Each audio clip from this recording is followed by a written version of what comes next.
Assalamu alaikum wa rahmatullahi wa barakatuh, everybody. Answer the phone!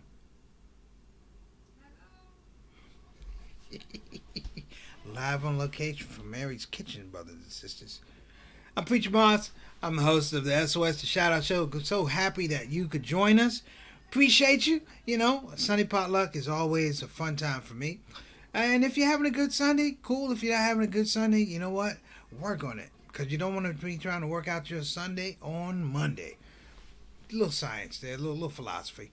So listen, today's topic is a little different, but not really different. I think everybody can kind of vibe with it. I want everybody to forgive the color. I'm still trying to work out some stuff on my computer. But you know what?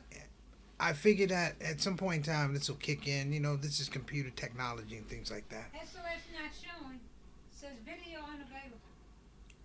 That's what Matt called up. Okay, I'm on the air right now. Tell her to go to the new link. I sent her another link. Oh, okay. Tell her to go to the new link. Let me go upstairs and tell her. All right. We are live, brothers and sisters. That's my mom going, hey, the wrong link. I'm like, okay, I'm sorry about that. But again, apologies. So, as I was saying, I wanted to spend a little bit of time, on a personal note, talking about neighbors. Today's topic is thank your neighbors. And I had a personal situation with my family where I do want to thank my neighbors. Not the ones just that are around the actual neighborhood, my mother's vicinity, but the people who populate her life. That's kind of the way I look at neighbors, people who populate our lives in a positive way, who in many ways they develop our circle of influence.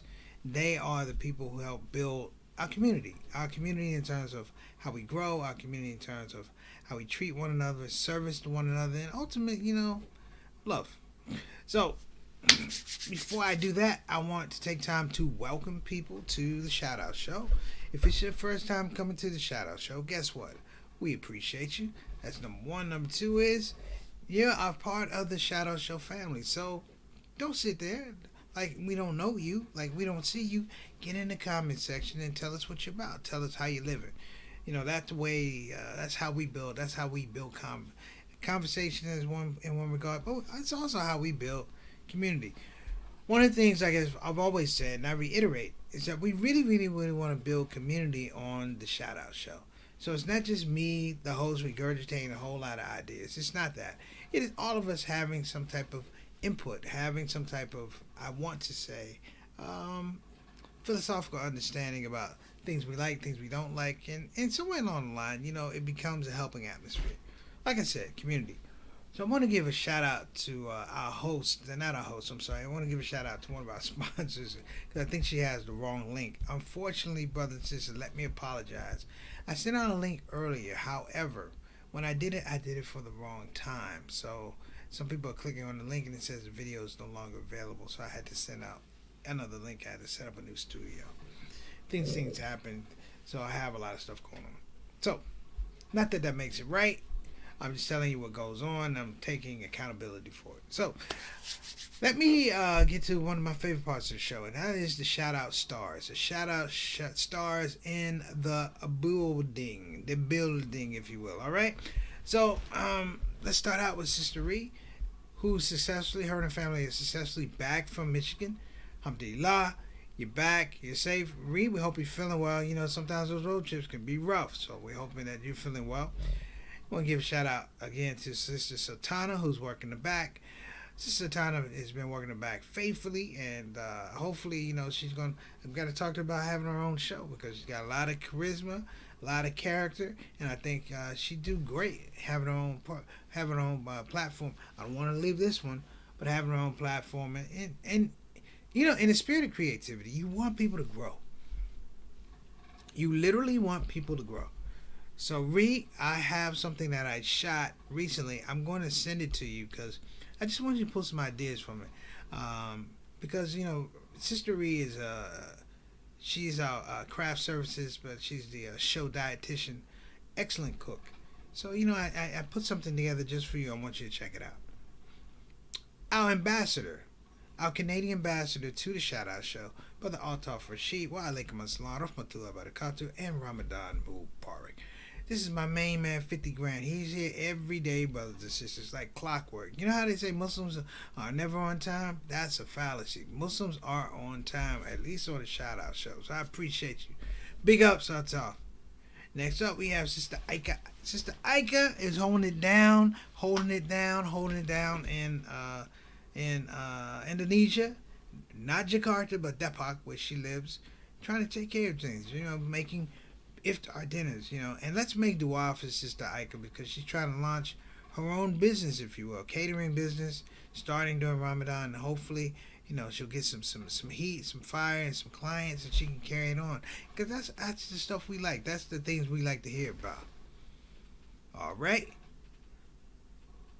You made so. Wa alaikum assalam wa rahmatullahi wa barakatuh. I see you. You are a student of Preacher Mars Comedy Preacher Moose. Yes, brother, they call me that. Peaches Moose. Actually, Peaches Moose, not Preacher Moose. Peaches Moose. I hope you're doing all right. Thank you so much for coming on the show. Wa alaikum assalam wa rahmatullahi wa barakatuh. And Ramadan Mubarak to you, my brother. All right, Sister Ree. I'm glad you were excited. I'm going to get that over to you hopefully sometime later today. You can check it out. It's an interview, but I think you'll enjoy it. So let's get to our topic today. Thank your neighbors. Thank your neighbors. One of the blessings of childhood is that you had a group of friends, you had a group of other kids you hung out with, and you maybe went to the park, or you played football, you did sports, and you had the blessing of growing up together. The blessing we don't often talk about is that your friend, that boy or that girl, we often don't talk about the parents who are behind that, who've helped facilitate really your relationships in many regards. A lot of folks don't understand that parents sanction who hangs out with their kids, and that's the beauty of a neighborhood when you're young. So, hold on a moment here. Hold on a minute. Can you guys hold on a minute? I'm so sorry. But as I was saying before, one of the things that's really, really powerful is that you can send stuff to people. Not send stuff to people, but share stuff with people in terms of growing up. Like the adults in our life. Like, on my street, you had several people. You had Mr. and Mrs. Hill, who were teachers. You had the Lowe family, who were teachers. You had someone who worked in research at NIH, Miss Betty Wages. Across the street, Frida and Ira Brown were teachers. Mr. Alexander was a teacher. Mr. Alexander was a musician. The Grants, I don't think they were teachers, but what you had was just this conclave of people that surrounded us as kids. Mr. Slafford on the next block, he worked at NASA. These were professional people, and it's not necessarily the jobs that they did that I'm talking about. It was the attitude they had towards family, the attitude they had towards children as a collective. And I say all of that stuff because we all grow up, and guess what we do, brothers and sisters? We grow up and we move away. We grow up and we move away. And what I mean by that is, we leave our brothers and sisters, we head on out. We're gone. See you don't want to be here. And then we leave our parents and our neighbors, and they get older. But here's the power of having great neighbors. Just recently, Thursday, my mother took ill. She took ill and required hospitalization. They called me, but I get 1,000,001 1-800 numbers, 1-800 numbers. So the medical alert people called me. They couldn't get a hold of me. They couldn't get a hold of my aunt. They called my neighbor, Mr. Alexander. Now, Mr. Alexander is easily 85, 86 years old. He picked up that phone call, and they told him what happened with my mom. And he left what he was doing and he came to make sure that my mother was okay. And he followed the ambulance to the hospital and sat with my mom in the emergency room. Now, here's the deal. They've known each other for well over, I don't know, 50 years.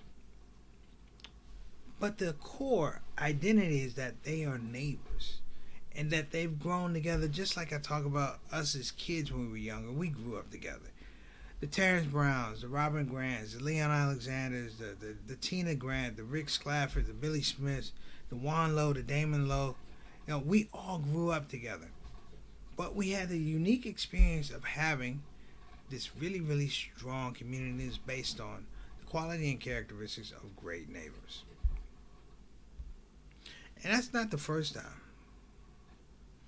I want to give a shout out to my beloved brother JT, wa alaikum assalam wa rahmatullahi wa barakatuh. Because I'm about to take this thing a little bit sideways, if you will. When we talk about the build of a community, you're still talking about neighbors.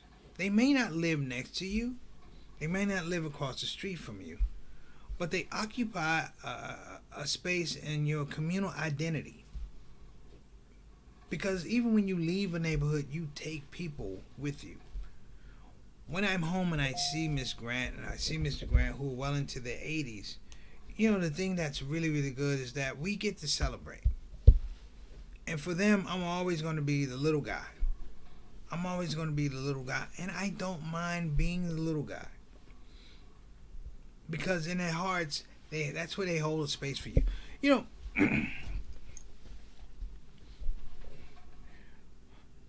The idea of neighbor, if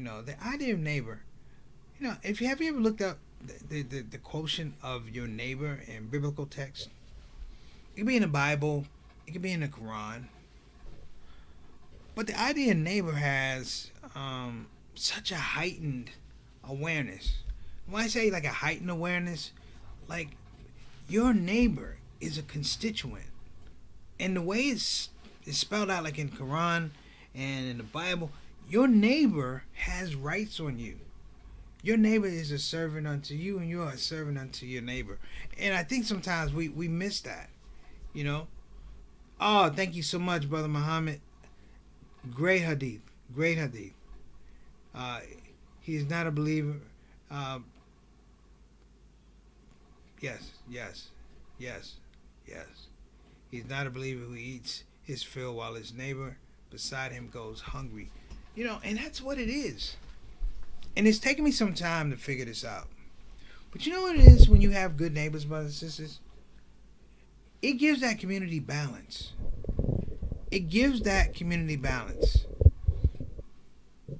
Some of the downfall of spaces, I don't want to say inner city. It can happen anywhere. But when people started moving out of the city into the suburbs, particularly African Americans, what it left was not bad neighbors. That's not true. But what it left, what the problem was, you didn't have enough examples of good neighbors. Does that make sense? It's like people didn't have a pattern to follow. I'm not saying bad people, bad neighbors, but sometimes you have to see something in a working flow. We talk about in our religion the Sahaba. We say they are the companions of the Prophet, right? They were neighbors of the Prophet. They lived in his spaces, brothers and sisters. They didn't have, when you talk about funerals or janazas, the whole idea of a janaza happening the next day is because when somebody passed away, they passed away in the community. They were all together. You can, there's a whole lot to be said, like Ibn Khaldun talking about, the ideology of the nomads and things like that. We're not talking about that. But I'm saying it does have relevance because when somebody passed away, even in southern towns, when somebody passed away back down south, you might have a funeral in the house because they didn't have funeral homes established back then. Do you see what I'm saying? And it was the thought process and the value of the community that buried a person. These days you can actually be in your neighborhood. You can see somebody. You can live in a neighborhood 3, 4 years and not know who your neighbors are. You can live in your neighborhood 3, 4 years and not know who your neighbors are, and they not know you until there is some sort of a crisis. There's some type of incident. We used to, you used to have like what was that, like the security patrols, neighborhood watch, things like that. They're passe now. You know what? Because everybody has a ring or a camera on their house. They don't even do that anymore. And it's a shame. And the reason I say it's a shame is because, those were the opportunities for bonding. I can cite specific people who had great influence on me as elders. I can cite Mr. Alexander. He's not only my neighbor, he's not only the guy who helped my mother when she had to go to the hospital, but he's the guy who was my music teacher. And even though I was a horrible saxophone player, he's the guy that showed me patience. And that patience, brothers and sisters, is a patience that didn't deter me. It didn't make me, it didn't deter me. It didn't make me sad. It just made me practice harder. And even though I didn't wind up being that guy, that the saxophone player, as good as he was, you know what? It didn't crush my hopes. Mr. Alexander, as a musician, he gave me hope. He found little things to keep me going. And that's what neighbors do. I always talk about my little lawn care business when I was a young guy. That was Mrs. and Mrs. Hill, Mr. William and Mildred Hill, who gave me a chance to cut their grass, who gave me a chance to shovel their driveway. They probably could have done it, but they were trying to inspire me to be a young businessman, to inspire me to do for self. I mean, these are things. The Browns across the street, they were teachers. They were teachers. In the Lowe's, they were teachers. And I was surrounded by educators. And you know what it was in our community? They made it cool to go to school because they were teachers. They made education accessible. You couldn't be in a block and have bad grades, brothers and sisters. You couldn't. So my mom said, thanks for neighbors, thanks for blessings from neighbors. Two from hospital, even though quarantining, thanks for prayers.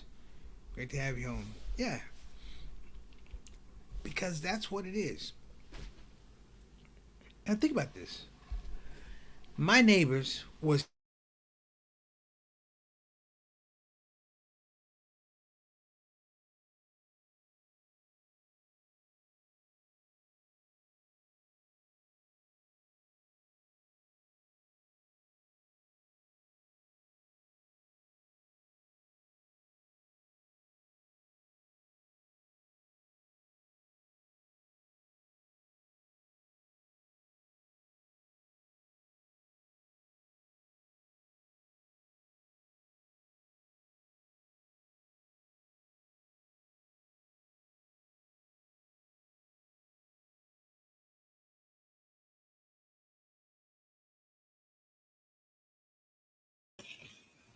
Hey everyone, this is Connor here. Assalamu alaikum. It seems like we're having a little bit of technical difficulty with Preacher's stream, so we're just going to try and get that back in, and he'll join us soon.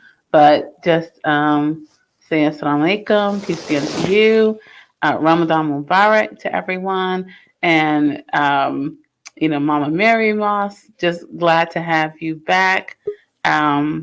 And so, all right, I think Preacher is coming in. Let's see if we can get him back in. All right. you might as well stay on. Preacher, Stay on. unmute. Are you? Am I on mute? Yep. You can't hear me? Okay, perfect. Yeah, Oh, you can hear me? I can hear you. Okay. All right. All right. That was a bad neighbor that's kicked out. Got it. All right. Well, I was just talking about this. How about you? How about you, Satana? What's that? In terms of neighbors, you know, you're at your mom's house right I now. am, yes. You may hear some background noise. Sorry about that. No, no, that's all right. That's all right. Who Mhm. are some of your neighbors? And it's interesting as you were talking about that. Um, I thought about my parents have been here for like over 45 years, right? Hmm. And so they have a lot of the neighbors are not here anymore. And so if I think about the neighbors to the right and to the left, I don't really know those neighbors. And Right. you're right, growing up, like we knew our neighbors.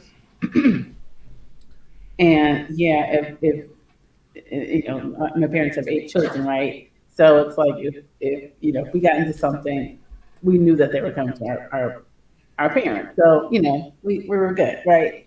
So we knew the neighborhood, but it's interesting how you know I was talking to one of my parents' neighbors today, and I'm like, okay, I kind of know this neighbor, but then I really don't know the other neighbors, and it's You really know what? Here's the yeah. interesting thing. When you grow up in a neighborhood that's tight knit, when you finally move to someplace, Mhm. that's how you try to frame your neighborhood. Yeah, Like you yeah. literally try. Like they have homeowners association, which are from the devil. Um, they're from the devil twice. Um, they are the fuel that flames hell. Homeowner association. Okay. Because it's really no homeowner association. You're just paying money to these people.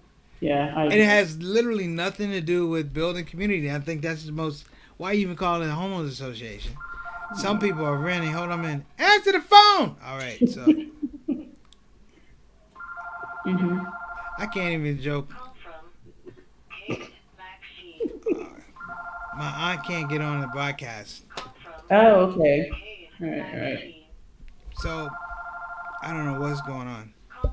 But I can't send it from a live joint, unfortunately. Mm, But my point though is like you do try and do that. yeah. You know, you do try and replicate that aspect. You do like my neighbors would um they would go in on a cow. Like they would buy cows, and the cows would be slaughtered up, and they would it was an amazing thing. They would go out, select a cow, they all go in, and that would be their meats. That'd be their red meats for however long. Mm-hmm. That would be their red meats. Like, we fill up our freezer. Mr. Brown would fill up his freezer. Mr. Francis would fill up his freezer, and we were good. They did things like that, Yeah, yeah. and I think You it comes from the fact that they were a lot closer to. Um, I don't want to say the farm, but they were really close to when people would. They knew about produce. They knew about produce. I mean, they were dirt people. They knew about yeah, the dirt. They knew how to plant something. My yeah. grandfather would make the he'd plant these peppers. You know, Hmm. he would plant peppers, and he'd keep a certain amount of peppers, but then he'd give peppers to neighbors. Yeah. And somebody would grow like tomatoes, so they'd be switching peppers for tomatoes. Yeah. And it was My like that was it. That was it. yeah. To the point. This is probably kind of deep. What up, Yusef? Assalamu alaikum wa rahmatullahi wa barakatuh. I owe you a call too.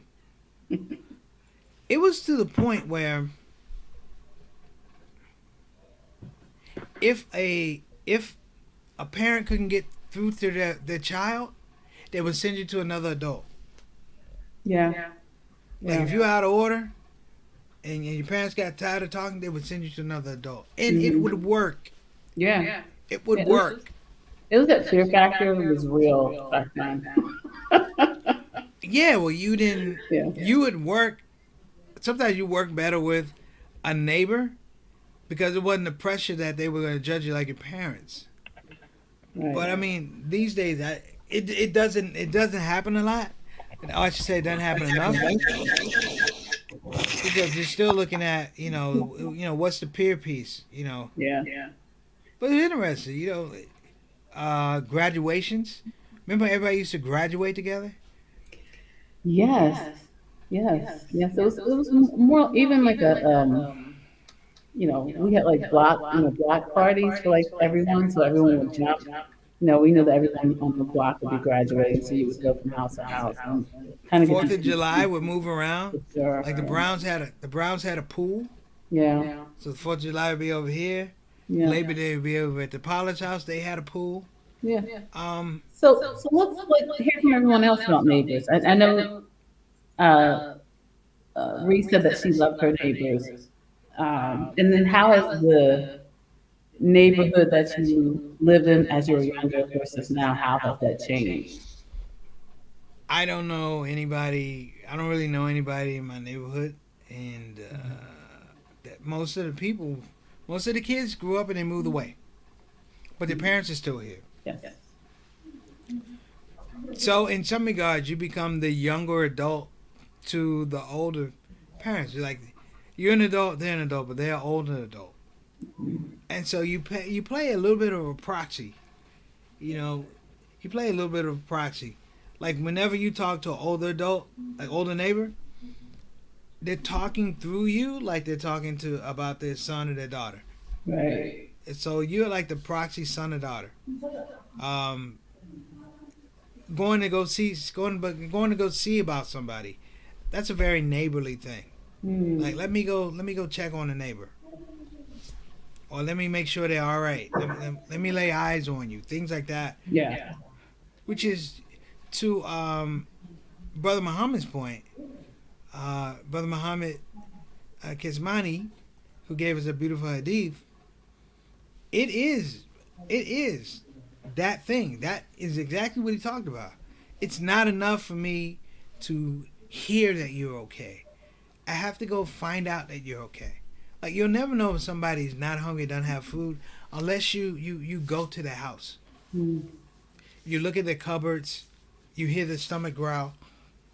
You don't know, and even then, people don't want to tell you what condition they're in. But I was on a presentation earlier saying a lot of times we make the mistake of assuming we understand where a person is in the process.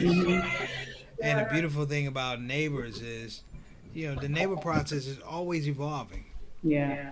I remember getting a recommendation for, you guys are going to laugh, but I considered joining the CIA out of college. And Mr. Brown, Mr. Brown was going to sign do my recommendation. They called him, and he was like, I got a lot of questions to answer. He goes, you got to imagine I'm 21. He goes, I looked at one. He goes, have you ever smoked marijuana? And I'm like, yeah, but your son. Wow. He's like, at least you're honest. And we were good after that.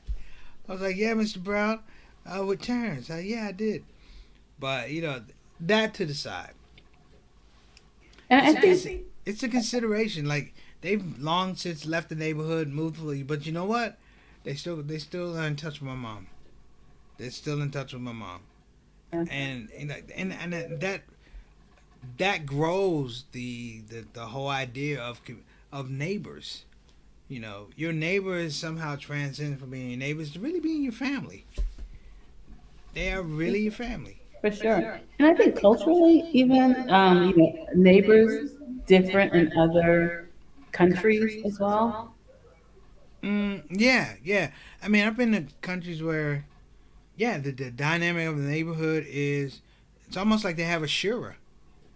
Like they have somebody that leads the neighborhood. My dad was the leader of this neighborhood. He was like the civil rights avenger. Whenever a white person said something, he was on them. That was it. But you know what though? I can appreciate it though. I can appreciate it. So Right. what we're gonna do now is I want to get into a short Ramadan reflection, if you don't mind. Okay. And we're gonna get. Hold on, we're gonna get to it in a minute. Let me get my setup here. So, brothers and sisters, today we want to talk about a little something. And what we want to talk about is the spirit of giving. I want to talk about the spirit of giving during Ramadan. This Ramadan reflection is brought to you by Bayan Islamic Graduate School. Again, that's Bayan Islamic Graduate School. I've talked about Ramadan in certain phases of life where I had to understand myself. I had to understand my circumstances, my situation. But the ability to give, brothers and sisters, is also enabling somebody to take. Let me say it again. The ability to give is also enabling somebody to take. And I used to always try to balance the give and the take and the give. And I find that you can't do that. Because in true generosity and true charity, there's no balance sheet that we know of. Therefore, the mathematics that you hear about in the Quran about a blessing being 7 times, or 70 times, or 700 times during the month of Ramadan and such belies the fact that there's a culture that needs things and there's a culture that needs to give things. The economy of charity and goodwill and compassion is very simple but extremely, extremely nuanced. Because sometimes you can feel like you're giving yourself or something and it feels like you're out of balance. And really, when you look at it, it's never enough. People are the value. People are the commodity. Their happiness is the things that give them situational understanding and how they deal with the rest of the world.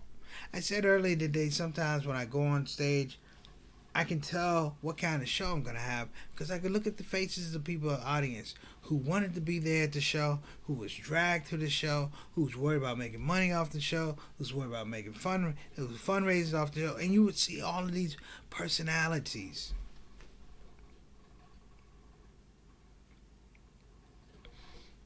And then I thought of this small subtlety. I thought of this thing.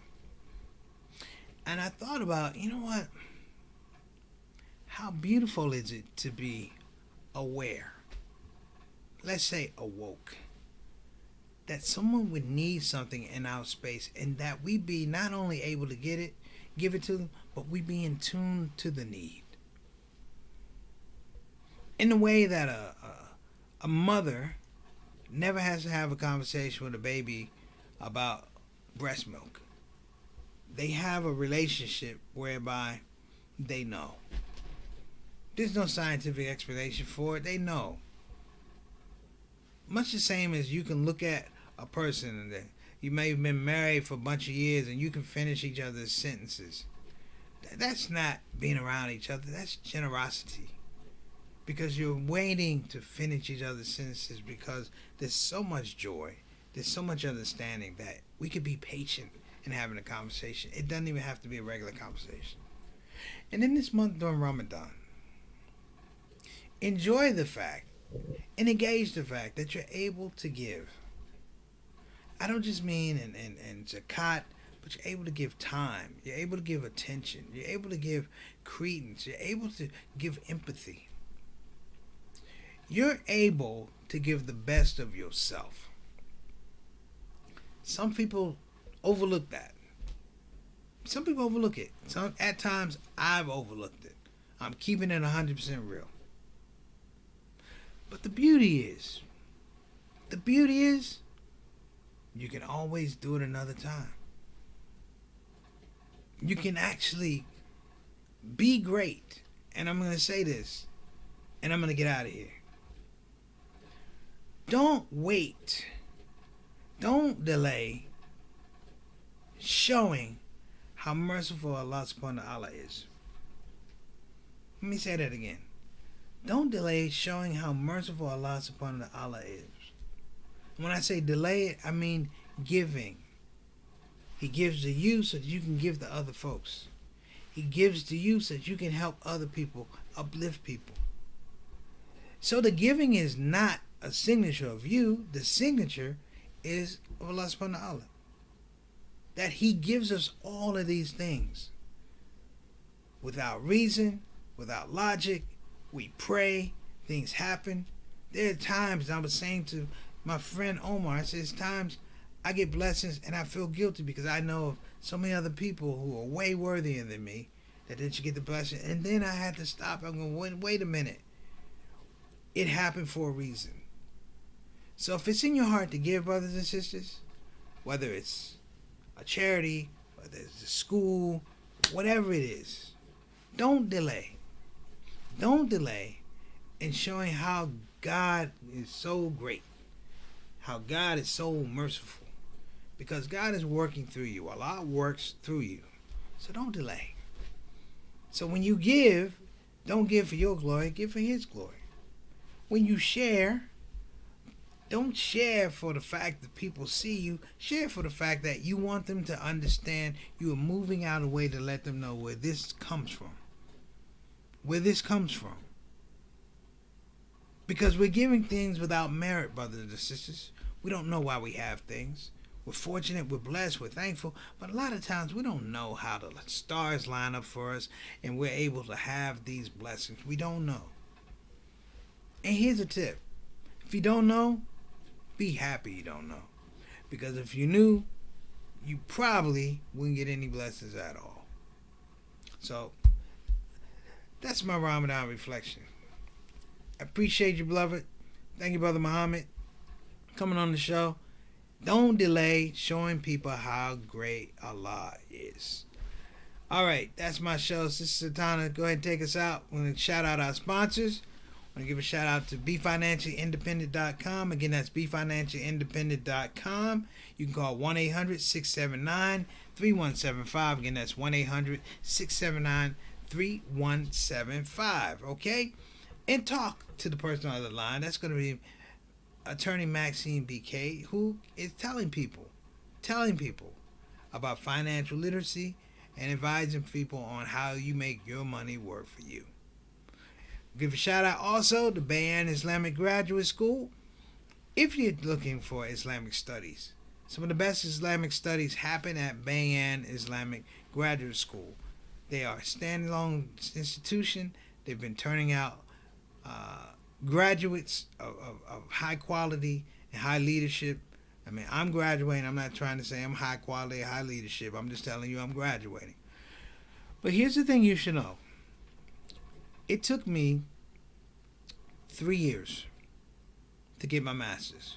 One semester I had to take off. I should have graduated last year. But when I went to Bayan about my family issues and some of the things I was dealing with, you know what they did? They said, don't worry. And that Muhammad Ali scholarship that they gave to me, they honored it. So thank you to Bayan. Thank you to the Muhammad Ali Leadership Scholarship. Thank you, Lani Ali. Thank you, Ali family. Because in the end, brothers and sisters, in the end, they weren't just supporters of Preacher Moss. They weren't fans of Preacher Moss. You know what they were? Just like you. They were great neighbors. That's our show for today. God bless you. Have an excellent day. And Preacher Moss. Assalamu alaikum wa rahmatullahi wa barakatuh.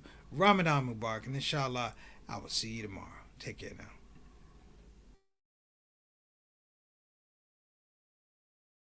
Hey everybody, this is your brother Preacher Moss. Listen, I hope that you enjoyed your shout out show experience. We'll be back with the next show, the next shout out show. A simple ask before you go, please help your brother out. Click that subscribe button, click that notify button, and I'll see you again on this side of the microphone. You probably wonder what that smell is.